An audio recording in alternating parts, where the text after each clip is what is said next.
Part 5. It took me a while to understand where my brazenness to address this strange, middle-aged man came from. In truth, I was just afraid. His presence and all of the questions tied to his being at our diner were disrupting this otherwise great arrangement that I felt I had. It seemed right, in the moment, to stand at the very edge of my bravery and say something to him. Of course, now that he was gone, I just felt worse. The next week, I was invited to something pretty interesting at work. I generally have a good amount of visibility into what Melanie, boss lady, does on a daily basis. The only element that remained elusive was her. Bi-weekly check-in with a particularly sharp-dressed agent-looking fella.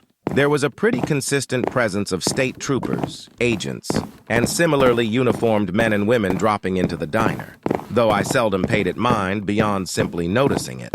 Midway through wiping down the tables, only an hour or so into my shift, Mel swung by and said, "Hey, want you in the meeting with the big boss if you have a few."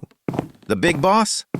Sure, yeah, coming. Just, if you don't mind me asking, who is—" She let her eyes speak her unwritten rules to me. Questions equals generally bad.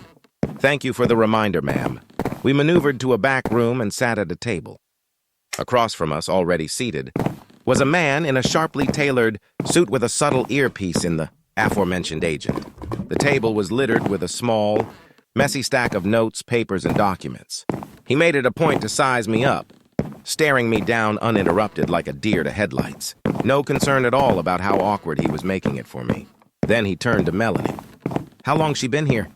he asked her in his gruff Western drawl. 6 months, she said. "You trust her?" "I trust her, yes."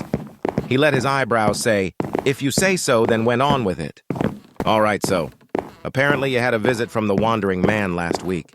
"You," he said, motioning to Melanie, "were out, but you—" Attention now shifted to me. "Weren't. Give me the lowdown." "The wandering man?" The agent caught the confusion in my eyes. "Jesus, you've told this girl nothing, haven't you?" he said to Melanie.